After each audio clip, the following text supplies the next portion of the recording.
Very good morning friends. Date है आज 14 जून 2025 और आज डेली एडिटोरियल आर्टिकल डिस्कशन में हमने इंडियन एक्सप्रेस के दो आर्टिकल्स लिए हैं which are very good when it comes to understanding of a topic. तो इसमें पहला टॉपिक आता है यूएन पॉपुलेशन फंड से की एक रिपोर्ट से रिलेटेड, जिसमें उन्होंने world wide across the countries population का क्या जो स्टेटस है उसके बारे में उन्होंने बात करी थी और डिटेल दी थी, जिसमें उन्होंने इंडिया स्पेसिफिक कंटेक्स्ट की बात भी करी थी।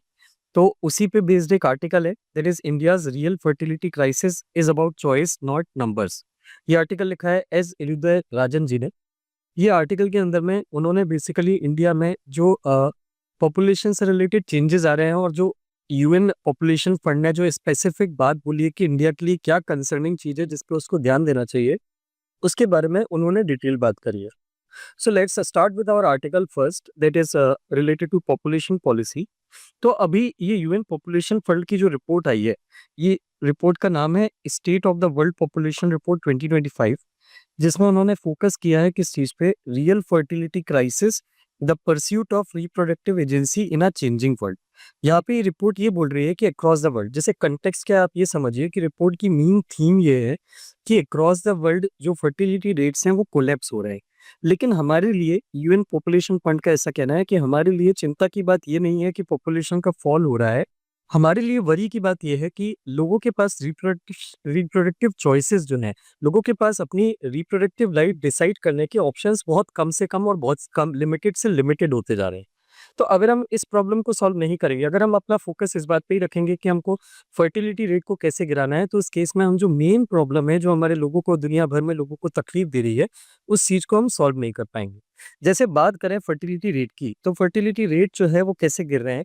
यहाँ पे ये बोलते हैं कि फर्टिलिटी रेट अगर आप देखो तो वर्ल्ड वाइड 2.2 हो गया है। मतलब वर्ल्ड का जो फर्टिलिटी रेट है, फर्टिलिटी रेट क्या होता है कि अपनी रिप्रोडक्टिव एज में 14 टू 59 जो हम मानते हैं, कई जगह पे 15 टू 59 भी आपको देखने के लिए मिलेगा। तो ये जो एक वुमेन की रिप्रोडक्टिव लाइफ होती है, ऑन एन एवरेज अपनी रिप्रोडक्टिव लाइफ में एक फीमेल कितने बच्चों को बर्थ देती है। तो this is also called as total fertility rate. और आइडियल जो टोटल फर्टिलिटी रेट होता है वो होता है 2.1। 2.1 फर्टिलिटी रेट का मतलब ये होता है कि अगर एक जनरेशन रिमूव हो रही है, उसकी डेथ हो रही है और वो रिप्लेस हो रही है, खत्म हो रही है, तो उसको रिप्लेस करने के लिए उतने ही नंबर में बच्चे हो या यंग हो। मतलब पॉपुलेशन मेंटेन करने के लिए हमको जितने बच्चों को बर्थ देना चाहिए, that is the number is 2.1। इतने बच्चे जब पैदा होंगे, 2.1 जो होंगे, फर्टिलिटी रेट जब 2.1 होगा, तभी जो है एक जनरेशन जब रिमूव होगी या खत्म होगी तो एक नई जनरेशन उसको रिप्लेस करेगी। तो उस कंटेक्स्ट में अगर आप देखो तो world wide total fertility rate nearly replacement rate पे पहुंच गया है। हालांकि इसका वर्ल्ड वाइड वेरिएशन हमको बहुत देखने के लिए मिलता है। जैसे साउथ कोरिया में टोटल फर्टिलिटी रेट पर वुमेन जो है ये 0.8 है, जबकि पाकिस्तान में इट इज 3.5।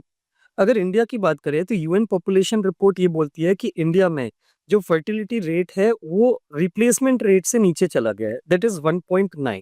तो यहाँ पे आने वाले टाइम में हमको पॉपुलेशन इंडिया की श्रिंक होते हुए देखने के लिए मिलेगी, क्योंकि उतने सफिशिएंट नंबर ऑफ बच्चे पैदा नहीं हो रहे जितने की पॉपुलेशन रिप्लेस हो रही है। जितने जितने नंबर में लोग, जनरेशन एक खत्म हो रही है पुरानी वाली, उतनी न्यू जनरेशन में बच्चे या ऑफस्प्रिंग नहीं आ रहे हैं।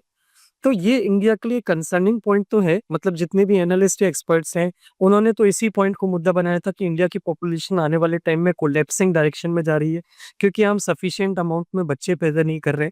लेकिन यूएन पॉपुलेशन फंड की रिपोर्ट का ये कहना है कि rather than focusing on this aspect, आपको ये चीज देखना चाहिए कि लोगों के पास रिप्रोडक्टिव चॉइस नहीं है। ये जो नंबर कोलैप्स हो रहा है, ये जो बच्चों की बर्थ कम हो रही है, फर्टिलिटी कम हो रही है, ये इसलिए कम नहीं हो रही कि गवर्नमेंट की जो पॉलिसी है या लोग जो हैं वो बच्चे पैदा नहीं करना चाहते, बल्कि ये इसलिए हो रहा है क्योंकि लोगों के पास चॉइसेस नहीं है, लोगों के पास ऑप्शन नहीं है। Even if there are some people who want to give birth to child, they are unable to do so or they are unwilling to do so. Why? Because there are certain challenges or obstacles they are facing in their personal and family life. तो इसी चीज को बोलते हैं unmet reproductive aspiration. Unmet reproductive aspiration की definition क्या होती है?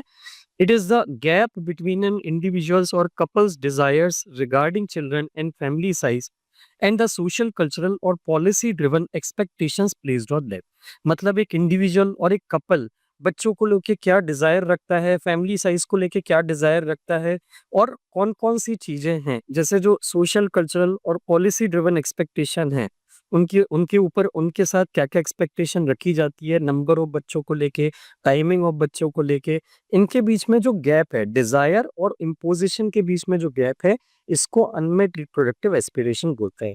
कपल कई बार किसी और टाइम पे बच्चे पैदा करना चाहते हैं, बट उनको फ़ोर्स किया जाता है किसी और टाइम पे बच्चे पैदा करने के लिए।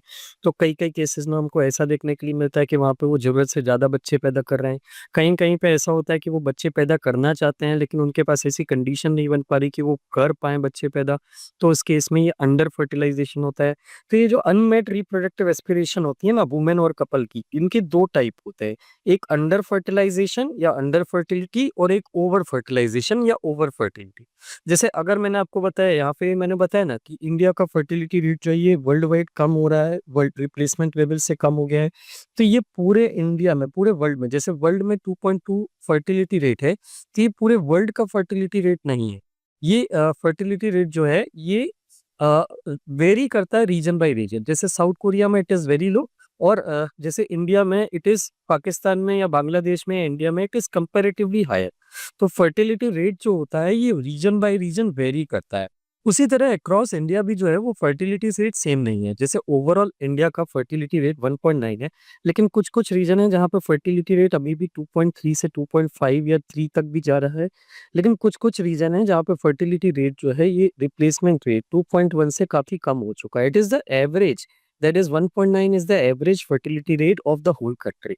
और ये जो डिस्टॉर्टेड फर्टिलिटी रेट है, मतलब कहीं पे बहुत ज़्यादा फर्टिलिटी रेट है, कहीं पे बहुत कम फर्टिलिटी रेट है, ये बहुत ही प्रॉब्लमेटिक होता है क्योंकि ये अनबैलेंस या इम्बैलेंस ग्रोथ करता है अक्रॉस द कंट्री और लोगों की लाइफ भी इफ़ेक्ट करता है। अलग-अलग रीजन में ये अलग-अलग तरीके से लोगों की लाइफ जो है वो इफ़ेक्ट करता है। तो अब ये जो ऑथर हैं, ये यहाँ पे क्या बोल रहे हैं? ये यहाँ पे बोल रहे हैं कि फर्टिलिटी रेट्स जैसे वर्ल्ड वाइड, इंडिया की अकेली प्रॉब्लम नहीं है कि यहाँ पे इंडिया का फर्टिलिटी रेट डिक्लाइन हो रहा है।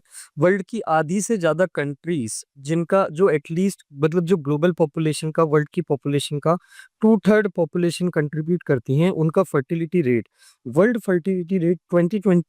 फर्टिलिटी रिपोर्ट 2024 के अकॉर्डिंग 2.1 बर्थ पर वुमन से नीचे गिर चुका है। और ग्लोबली ये प्रोजेक्टेड है कि दुनिया की सारी कंट्रीज इनके फर्टिलिटी लेवल जो हैं ये 2054 तक पहुंचते-पहुंचते 4 से नीचे पहुंच जाएंगे, which will be very concerning, क्योंकि तब कुछ कंट्रीज होंगी जहां पे पॉपुलेशन का फर्टिलिटी रेट 0.5 या 0 तक भी पहुंच जाएगा। तो उससे वो सोसाइटीज जो हैं वो कोलैप्स की स्टेज में मूव करने लगेंगी और वहां पे नेगेटिव इफेक्ट आने लगेगा। इंडिया की भी बात करें तो इंडिया में जो फर्टिलिटी रेट है पिछले कई सालों से गिर रहे हैं। जैसे 2005 में फर्टिलिटी रेट 2.9 था, 2020 में ये गिर के नियर रिप्लेसमेंट रेट पे आ गया 2.0 पे 2.0 पे, और आज की डेट में it is 1.9 according to UN. Overall population जो है बच्चों की अंडर 5 बच्चे जो थे, अंडर 5 चिल्ड्रन पॉपुलेशन जो थी वो 2004 में पीक हो गई थी। और ओवरऑल जो number of children in adolescent है, मतलब अंडर 15 जो चिल्ड्रन की पॉपुलेशन है, ये 2009 में पीक कर गई थी। तो जैसे बच्चों की पॉपुलेशन उसके बाद 2009 के बाद से गिरने लगी, लेकिन फिर भी हमारी पॉपुलेशन बढ़ क्यों रही है? क्योंकि हमारी कंट्री में अब लाइफ एक्सपेक्टेंसी बढ़ रही है और मोर्टेलिटी रेट्स जो हैं ये डिक्लाइन हो रहे हैं। इससे कुछ टाइम, आने वाले कुछ टाइम के लिए हमारी पॉपुलेशन ग्रोथ होती रहेगी, लेकिन एक पॉइंट के बाद हमारी भी पॉपुलेशन 2050, 2060 के बाद गिरने लगेगी। तो अब यूएनएफपीए क्या बोल रहा है? जैसे यूएनएफपीए और यू गवर्नमेंट नाम की एक एजेंसी है, उन्होंने इन अक्रॉस 14 कंट्रीज 14,000 एडल्ट्स का सर्वे किया था कि वो उनके रिप्रोडक्टिव एक्सपीरियंसेस और चैलेंजेस को समझ पाएँ कि वो अपनी सेक्सुअल लाइफ में क्या-क्या नेगेटिव और पॉजिटिव फेस करते हैं। तो इनकी एक सबसे बड़ी फाइंडिंग ये थी कि बहुत सारे इंडिविजुअल जो है, वो अनइंटेंडेड प्रेगनेंसी को अवॉइड नहीं कर पा रहे हैं। वो जितने बच्चे चाहते हैं वो उससे ज़्यादा बच्चे पैदा कर रहे हैं, मतलब उनको मजबूरी में करना पड़ता है या गलती से हो जाते हैं। और बहुत सारे लोग हैं जो बेसिकली बच्चे चाहते हैं लेकिन बच्चे पैदा नहीं कर पा रहे। जिस टाइम पे वो बच्चे चाहते हैं जितने बच्चे, वो उस टाइम पे उतने बच्चे पैदा नहीं कर पा रहे। जैसे इंडिया में जब ये सर्वे इंडिया में हुआ था, तो इंडिया में जितने लोगों ने सर्वे में पार्टिसिपेट किया, उनमें से 36% लोगों ने ये बोला कि वो उनको अनइंटेंडेड प्रेगनेंसी हुई थी। जब वो बच्चा नहीं चाहते थे तब उनको बच्चा हो गया था, और 30% लोगों ने ये रिपोर्ट करा था कि जब वो बच्चा चाहते थे तब उनको बच्चा नहीं हो पाया। तो यहाँ पे हम 2 प्रॉब्लम फेस कर रहे हैं, डुअल चैलेंज। एक तो अंडर अचीव्ड फर्टिलिटी, जहाँ पे बच्चे जितनी चाहत रखते हैं उससे कम बच्चे कर पा रहे हैं। और एक ओवर अचीव्ड फर्टिलिटी जहाँ पे कुछ लोग जितनी ज़रूरत से ज़्यादा बच्चे जितनी बच्चे चाहते हैं उससे ज़्यादा बच्चे पैदा कर रहे हैं। कम बच्चों से भी प्रॉब्लम है क्योंकि इससे फैमिली जो है वो कंप्लीट नहीं हो पाती और ज़्यादा बच्चे पैदा करने में भी प्रॉब्लम है क्योंकि जब ज़्यादा बच्चे होते हैं ज़रूरत से ज़्यादा तो उनकी केयर टेकिंग में, उनकी एजुकेशन में, उनकी हेल्थ केयर पे एडिक्वेट जो एम्फेसिस है या एडिक्वेट जो केयर है वो नहीं हो पाती। NFHS 5 national family health survey fifth round ने भी ये बोला था कि 9.4% पॉपुलेशन है करंटली मैरिड वुमेन की 15 टू 49 के बीच में जो फैमिली प्लानिंग की जो नीड है वो फुलफिल नहीं कर पाती, जो फैमिली प्लानिंग चाहती हैं लेकिन उनको कोई फैसिलिटी नहीं मिल पाती जहाँ पे वो काउंसलिंग लेके एडिक्वेटली अपनी फैमिली के साथ डिस्कस करके फैमिली प्लानिंग कर पाए। सबसे बड़े जो चैलेंजेस थे जिस कारण से लोग बच्चे करना चाहते हैं लेकिन कर नहीं पा रहे वो क्या है? इकोनॉमिक चैलेंजेस, जैसे उनकी सफिशिएंट अमाउंट ऑफ इनकम नहीं है कि वो बच्चों को पाल-पोस के अच्छे से बड़ा कर पाएँ। फाइनेंशियल इनसिक्योरिटी, उनको ये डर है कि उनकी नौकरी कभी भी जा सकती है या फिर अनएम्प्लॉयमेंट, उनको नौकरी ही नहीं है या फिर उनके पास खुद का घर नहीं है या फिर उनके पास क्वालिटी चाइल्ड केयर के लिमिटेड एक्सेस है। उनके एरिया में free education, free health care, free crèche facility, ये सारी चीज़ें मिसिंग है जिसके कारण वो बच्चा पैदा करना या चाइल्ड बियरिंग करना अवॉइड करते हैं। इसके अलावा कुछ सोशल और इकोनॉमिक कंस्ट्रेंट भी हैं।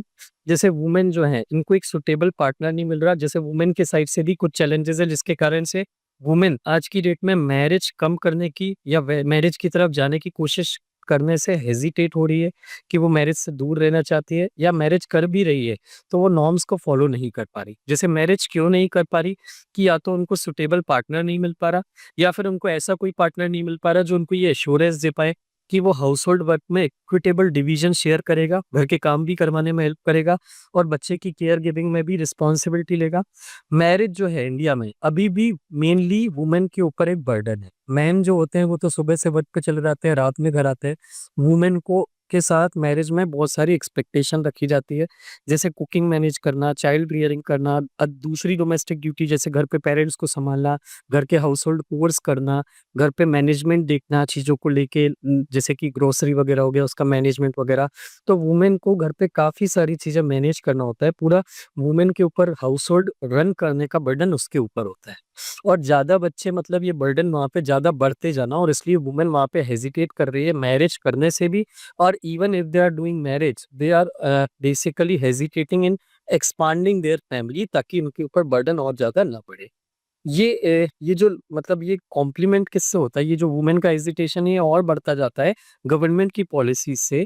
जैसे गवर्नमेंट पेड पैटर्नल लीव का कोई पॉलिसी नहीं प्रमोट करती कि हाँ, फादर्स जो हैं उनको भी कुछ 3 से 6 महीने की रिस्पॉन्सिबिलिटी दे। उनको भी पेड पैटर्नल लीव दे कि आपके घर में अगर बच्चा होता है तो आप एज़ अ फादर घर पे रह के मदर के साथ हेल्प करिए बच्चे को सँभालने के लिए। फ्लेक्सिबल आवर्स नहीं होते वर्किंग के। चाइल्ड केयर फैसिलिटीज़ जो हैं वो एब्सेंट हैं एरियाज़ में जिससे वुमेन जो है वो अपना चाइल्ड केयर फैसिलिटी में अपने बच्चे को छोड़ के कुछ अपने काम कर पाएँ। तो यहाँ पे कैरियर सेटबैक का भी फ़ियर आने लगता है। मतलब वुमेन को ये बर्डन तो फ़ील होता है, साथ-साथ में फादर का या हस्बैंड का या पार्टनर का सपोर्ट भी नहीं मिलता।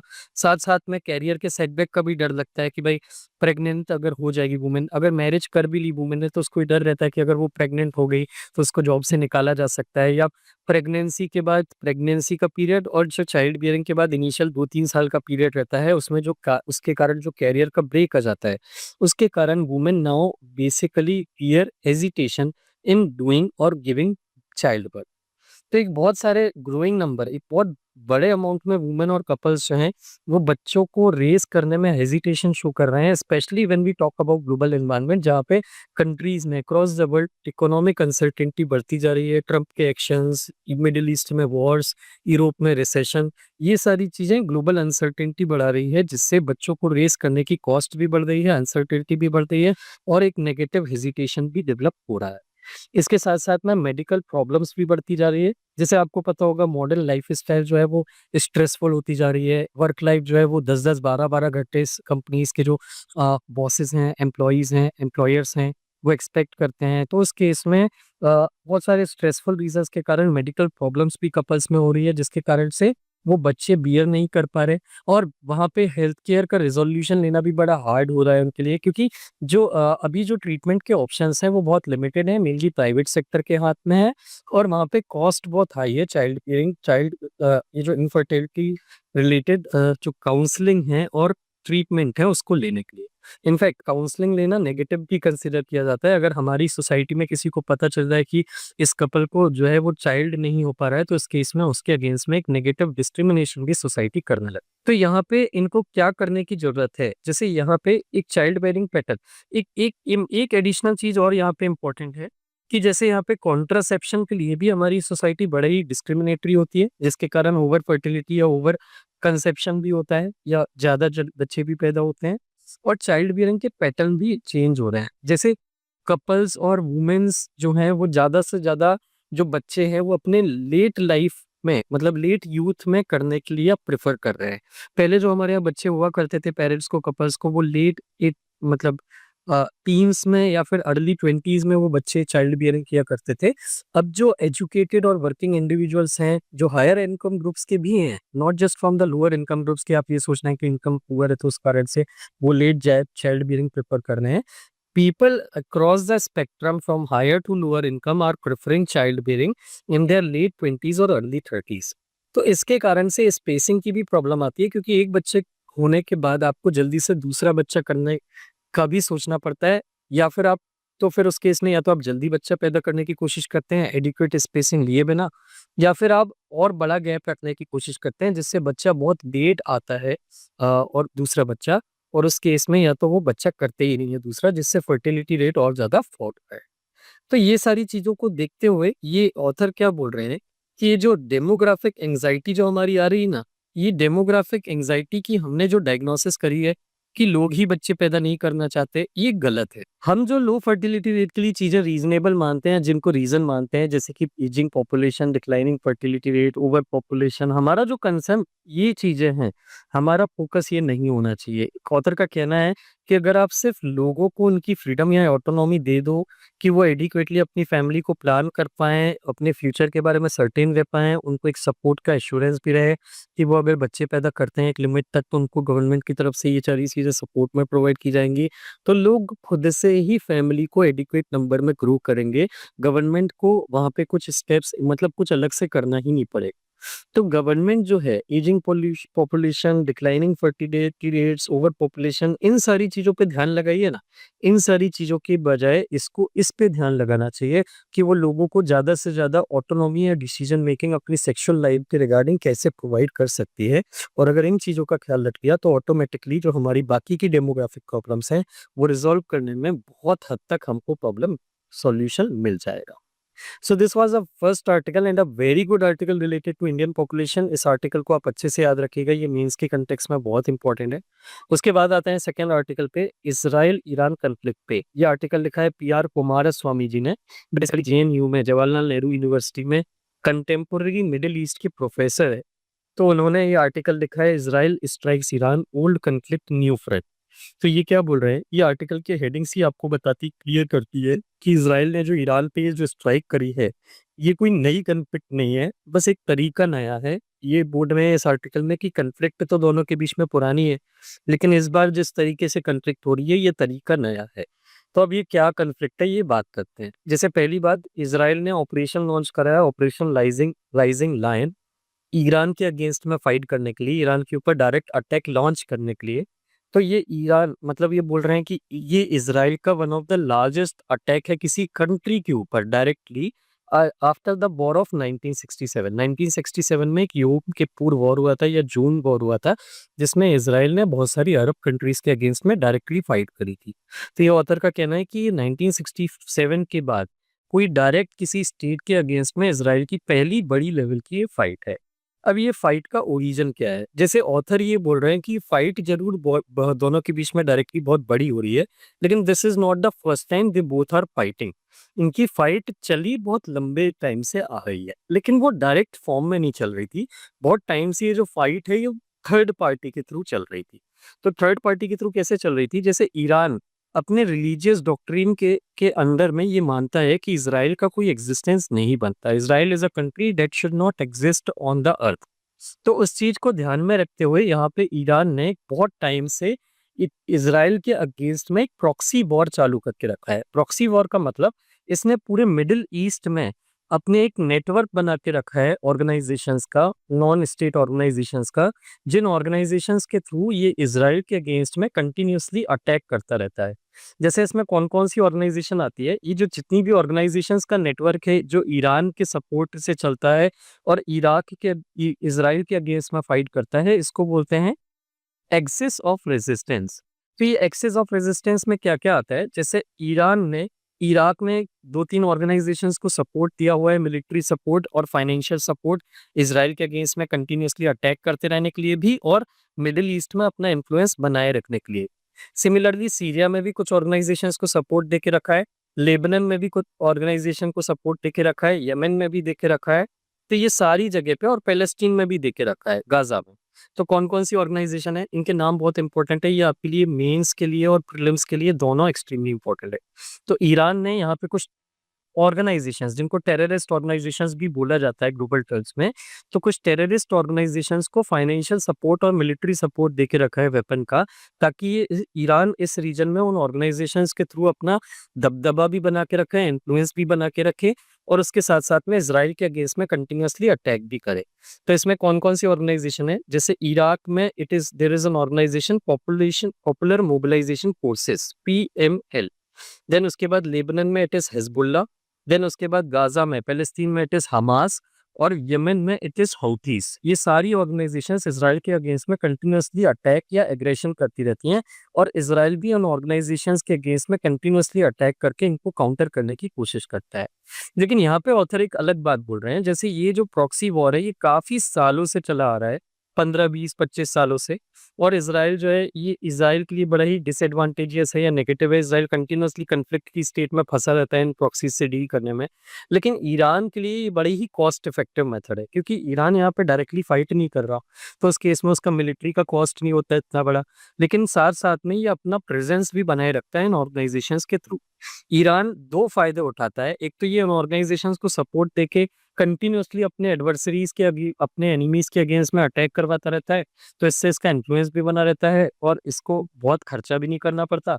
But at the same time Iran जो है, इसको कोई डायरेक्टली मिलिट्री का अटैक या रिस्पॉन्स भी नहीं झेलना पड़ता। जैसे ईरान अगर डायरेक्टली किसी के अगेंस्ट में अटैक करेगा, तो वो कंट्री ईरान के अगेंस्ट में वॉर डिक्लेयर कर देगी, और उससे ईरान को भी बहुत लॉस होगा।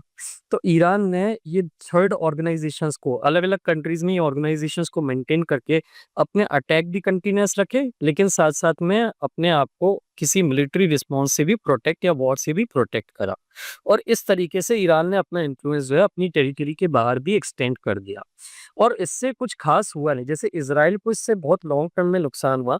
जैसे इसराइल 20-30 साल से इस कन्फ्लिक्ट में रखा है। ये जो प्रॉक्सीज हैं, प्रॉक्सीज मतलब ये जो ऑर्गेनाइजेशंस हैं जो ईरान सपोर्ट करता है, ये प्रॉक्सीज के ये बेसिस डिस्ट्रॉय करता है, लेकिन इमीडिएटली ईरान उसको फिर से फाइनेंशियल मिलिट्री सपोर्ट प्रोवाइड करता है और उसको वापस से खड़ा होने में हेल्प करता है। तो this has become an endless cycle for Israel, कि वो कंटिन्यूअसली कन्फ्लिक्ट की स्टेट में फंसा रहता है, लेकिन उस कन्फ्लिक्ट को कभी खत्म नहीं कर पाता, despite taking all the measures against this organisation.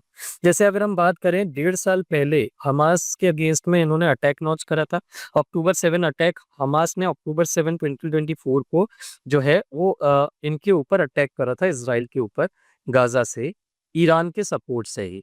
Israel ने काउंटर में हमास के ऊपर अटैक चालू करा, उनके बहुत सारे लीडर्स हैं उनको खत्म भी कर दिया, किल भी कर दिया, लेकिन फिर भी वो अभी भी कंप्लीटली हमास को डिस्ट्रॉय या डिफीट नहीं कर पाया है, क्योंकि ईरान कंटिन्यूअसली उसको सपोर्ट प्रोवाइड करता रहता है।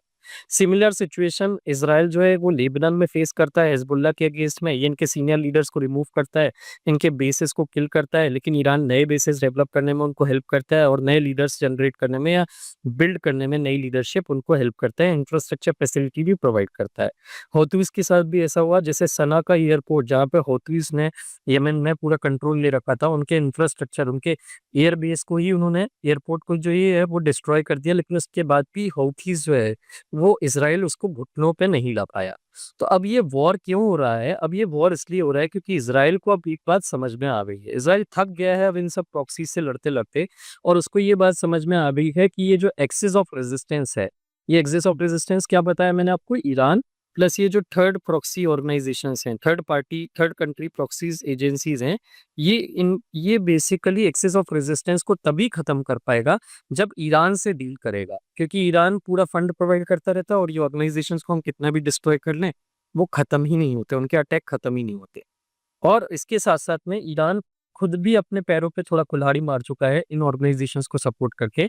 जैसे ईरान जैसे-जैसे कंट्रोल लेने की कोशिश कर रहा है मिडल ईस्ट की, पूरे मिडल ईस्ट की थ्रू दिस ऑर्गेनाइजेशन, जो बाकी की कंट्रीज़ हैं जो उस रीजन में है, जैसे सऊदी हो गया, कतर हो गया, कुवैत हो गया, उनको भी ये बात अब खटकने लगी है कि ईरान इन ऑर्गेनाइजेशंस के थ्रू मिडल ईस्ट को अनस्टेबल रखता है और अपना इन्फ्लुएंस मेंटेन करने की कोशिश करता है। इसी चीज़ को ध्यान में रखते हुए उन्होंने इज़राइल के साथ अब्राहम अकॉर्ड साइन करे थे। अब्राहम अकॉर्ड्स क्या है? These are set of agreements जो इज़राइल दूसरी गल्फ अरब कंट्रीज़ के साथ कर रहा है, जिसके अंदर में जो दूसरी गल्फ अरब कंट्रीज़ हैं, जैसे कि सऊदी अरब, कतर, यूएई, ये सब, ये कंट्रीज़ अब इज़राइल को रिकॉग्निशन दे रही हैं और उसके साथ डिप्लोमेटिक रिलेशन एस्टेब्लिश कर रही हैं। ये ऐसा इसलिए कर रही हैं ताकि ईरान को कंट्रोल किया जा सके और उसका जो इन्फ्लुएंस है, वो रीजन में रिस्ट्रिक्ट किया जा सके। तो अब यहाँ पे ये सारी चीज़ों को देखते हुए इज़राइल ने ये कन्क्लूज़न निकाला कि अब जैसे-जैसे हमारे सराउंडिंग कंट्रीज़ से रिलेशन अच्छे हो रहे हैं, मतलब अगर हम ईरान से अब डील करेंगे, तो उस केस में बाकी की जो अरब कंट्रीज़ हैं, वो यहाँ पे मुझे काउंटर करने के लिए नहीं आएँगी। तो अब यहाँ पे इज़राइल इसलिए ईरान के अगेंस्ट में फुल ऑन अटैक कर रहा है, पर्टिकुलरली ईरान की जो न्यूक्लियर फैसिलिटी है, जैसे पिछले 3 महीने का स्टैटिस्टिक या रिपोर्ट ये बोलता है कि ईरान बहुत तेज़ी से अपनी न्यूक्लियर वेपन डेवलप कर रहा है। और इसको इज़राइल ये मानता है कि ये मेरे इज़राइल के एक्जिस्टेंस को खतरे में डालता है, क्योंकि कभी भी ईरान वहाँ पे अगर उसके ऊपर न्यूक्लियर अटैक कर देता है, जो कर सकता है, क्योंकि इज़राइल जो है ईरान जो है इज़राइल को अपना एक बहुत बड़ा दुश्मन मानता है। ईरान रिलीजियसली ही फॉलो करता है कि इज़राइल को इस दुनिया पे एग्ज़िस्ट नहीं करना चाहिए।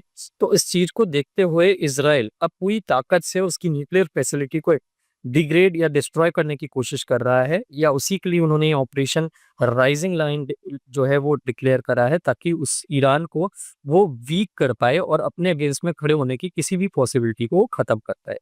हालाँकि इज़राइल ने पास्ट में ऐसे कोई भी जो ऑपरेशन कंडक्ट करे हैं, उससे उन ऑपरेशन से थोड़े अलग हैं।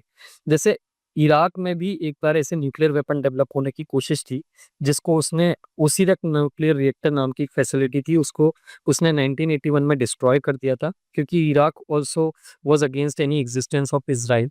सिमिलरली सीरिया में भी ऐसे न्यूक्लियर वेपन डेवलप करने की कोशिश थी, देर एज़ ज़ोर रीजन में, उसको भी इज़राइल ने जो है वो डिस्ट्रॉय कर दिया था। लेकिन ये दोनों जगह पे जब इज़राइल ने डिस्ट्रक्शन किया था, तो बहुत ही सीक्रेट तरीके से किया था। लेकिन यहाँ पे ईरान को काफ़ी दिनों से ये पता था, यहाँ पे कोई सरप्राइज़ नहीं था, बहुत दिनों से उनको ये पता था कि इज़राइल हमारे ऊपर अटैक करने वाला है, और इसलिए उन्होंने पहले से ही अपनी न्यूक्लियर फैसिलिटीज़ जो हैं उनको फोर्टिफाई करके रखा हुआ था। तो अब now it is becoming hard for Israel to penetrate deeper and destroy its nuclear facility. इसके साथ-साथ में ये वॉर जो हो रहा है अब ईरान और इज़राइल के बीच में, इससे एक और इश्यू हो सकता है। जैसे ईरान न्यूक्लियर प्रोग्राम अपना आगे कंटिन्यू ना करे, इसके लिए बहुत दिनों से, काफ़ी दिनों से ओमन जो है, वो यूएस और ईरान के बीच में नेगोशिएशन करवाने की कोशिश कर रहा था, डील करवाने की कोशिश कर रहा था। इस वॉर से अब वो डील जो है, उसमें भी नेगेटिव इम्पैक्ट आ सकता है, और ईरान जो थोड़ा स्लो रेट से न्यूक्लियर वेपन काफ़ी दिनों से, काफ़ी टाइम से डेवलप कर रहा था, वो अब और फास्ट रेट से डेवलप करने की कोशिश कर सकता है। तो अब आने वाले टाइम में क्या होगा, ये तो टाइम ही बताएगा, क्योंकि मिडिल ईस्ट को लेके एक बहुत ही कहावत चलती है, बहुत अलग, बहुत अच्छी सी कहावत, कि इस मिडिल ईस्ट में कोई वॉर जो है, मतलब कन्फ्लिक्ट जो है, मिडिल ईस्ट में जो कन्फ्लिक्ट होती है, वो वहाँ पे उसका एक प्रिंसिपल चलता है कि मिडिल ईस्ट में ये तो पता होता है कि वॉर कैसे स्टार्ट किया जाएगा, लेकिन कब और कैसे खत्म किया जाएगा, ये किसी को पता नहीं होता। तो ये वाली जो कन्फ्रंटेशन या ये वाला जो वॉर है, ये भी इस एक्सेप्शन में नहीं आएगा, मतलब ऐसा नहीं होगा कि इसमें भी पता हो। ओनली टाइम विल टेल कि इज़राइल और ईरान के बीच में जो कॉन्फ्लिक्ट है वो कैसे रिज़ॉल्व होगी। So I hope these two articles are clear to you. They were very good articles. They were very conceptual in nature. इनसे प्रीलिम्स और मेंस दोनों में क्वेश्चन आते हैं, तो इसको अच्छे से याद रखिएगा। Other than that there is one important thing I would like to inform you कि हमारे मेंस के कोर्सेज जो हैं वो जीएस के वो भी लॉन्च हो चुके हैं। मेंस के कोर्सेज में हमारे पास 2 कोर्सेज अभी करेंटली ऑप्शन है और अवेलेबल है, that is mains mentorship programme and sociology की टेस्ट सीरीज़। दोनों की ही चार्जेज़ जो हैं वो 10,000 रुपीज़ हैं। तो यहाँ पे आपको आंसर राइटिंग प्रोग्राम में ट्रेन किया जाएगा, आंसर राइटिंग स्किल में ट्रेन करने के लिए पर्सनली ट्रेन किया जाएगा या हेल्प की जाएगी। सिलेबस का पूरा कंप्लीशन करवाया जाएगा आपका, आपको अच्छे से मेंस के सिलेबस कंप्लीट करने में हेल्प की जाएगी ताकि आप बाय नवंबर दिसंबर, अगर आप मेंस दे रहे हैं तो बाय सितंबर, बाय अगस्त, एंड अगर आप नेक्स्ट ईयर मेंस दे रहे हैं तो बाय नवंबर, मैक्सिमम नवंबर आपका सिलेबस सिस्टमैटिकली पूरा कवर हो जाए। And other than that personal mentorship आपको यहाँ पे प्रोवाइड की जाएगी। So if you would like to join any of these two courses, तो उस केस में आप मुझे इस नंबर पे 8962291192 पे कांटेक्ट कर सकते हैं व्हाट्सएप या कॉल के through. Thank you very much for watching the video.